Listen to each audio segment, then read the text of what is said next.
Hello మా video నీకు నచ్చిందా వెంటనే లైక్ చేసి ఈ అంశంపై మీ అభిప్రాయాలను కామెంట్లలో పంచుకోండి. సరికొత్త సినిమా వార్తల కోసం Andhra Vilas movie news channel ను సబ్స్క్రైబ్ చేసి బెల్ ఐకాన్ వెర్సటైల్ నటి రమ్యకృష్ణ సినీ ప్రస్థానం ఎంతో మందికి ఆదర్శం.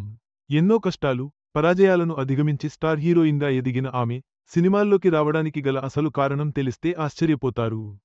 చదువు, పరీక్షల భయంతోనే ఆమె చిత్రసీమలోకి ప్రవేశించినట్లు స్వయంగా వెల్లడించారు. వెర్సటైల్ హీరోయిన్ రమ్యకృష్ణ ఒకప్పుడు గ్లామర్ పాత్రలతో దుమ్ములేపింది. కమర్షియల్ చిత్రాలతో ఆద్యంతం ఆకట్టుకుంది. స్టార్ హీరోయిన్గా ఎదిగింది. హీరోయిన్ పాత్రలే కాదు, నెగటివ్ రోల్స్తోనూ అదరగొట్టింది. ఆ తర్వాత బలమైన కీలక పాత్రలు చేసి మెప్పించింది. బాహుబలిలో ఆమె నటించిన శివగామి పాత్ర ఎంతటి స్ట్రాంగ్గా ఉంటుందో అందరికీ తెలిసిందే. తను కూడా ఆ పాత్రలో రెచ్చిపోయి నటించింది. కొన్ని సీన్లలో గూస్ బంప్స్ తెప్పించింది. లేడీ క్యారెక్టర్స్ పరంగా స్ట్రాంగ్ రోల్స్ చేసే విషయంలో ఇప్పుడున్న వారిలో రమ్యకృష్ణని మించిన వారు లేరంటే అతిశయోక్తి లేదు.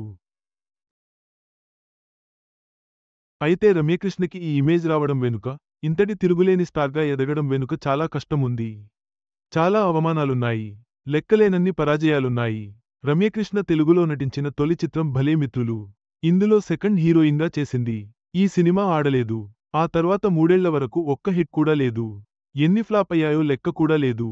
వరుసగా పోతూనే ఉన్నాయి. సక్సెస్ అనేది దరిదాపుల్లోకి కూడా రావడం లేదు. చాలాలో అయిపోయిందట. ఒక్క హిట్ కోసం ఎంతో తపించిందట. అయితే అందుకు ఓ కారణం చెప్పింది.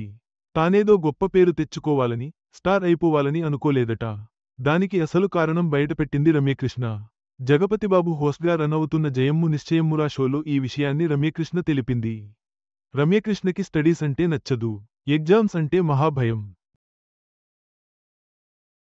వాటిని తప్పించుకునేందుకు సినిమాల్లోకి వచ్చినట్టు తెలిపింది రమ్యకృష్ణ. 1984లో ఫస్ట్ మూవీ విడుదలైతే, ఆ తర్వాత 3 ఏళ్లు వరుసగా సినిమాలు పరాజయం అవుతున్నాయి. ఒక్క హిట్ అయితే బాగుండు అనిపించేది. సక్సెస్ లేకపోవడంతో ఇంట్లో పేరెంట్స్ తీసుకెళ్లి మళ్లీ స్టడీస్ చేయాలని ప్లాన్ చేస్తున్నారట. దీంతో నోనో అని వాదిస్తూ వచ్చిందట. తాను మళ్లీ ఆ స్కూల్కి వెళ్లలేను, ఆ ఎగ్జామ్స్ రాయలేను అని చెప్పింది. ఆ సమయంలోనే ఓ జ్యోతిష్యుడికి చూపిస్తే సినిమాల్లో ఈమె గొప్ప స్థాయికి ఎదుగుతుందని చెప్పాడట. ఆ మాటతో రమ్యకృష్ణకి కలిగిన ఆనందం మాటల్లో చెప్పలేనిది. తానేదో గొప్ప హీరోయిన్ అయిపోతాననేది తన ఫీలింగ్ కాదు, చదువు, ఎగ్జామ్స్ నుంచి పర్మినెంట్గా తప్పించుకోవచ్చు అనేది. అలాంటి సమయంలో విశ్వనాథ్ రూపొందించిన సూత్రధారులు మూవీలో ఆఫర్ వచ్చింది. అది తనకు అసలైన లెర్నింగ్ ఎక్స్పీరియన్స్ అని, డాన్సులు చేయడం, నటించడం, చాలా రకాలుగా కెరీర్కి ఉపయోగపడిందని, ఈ సినిమాతోనే తనకు ఇండస్ట్రీలో మొదటి స్టెప్ పడిందన్నారు రమ్యకృష్ణ.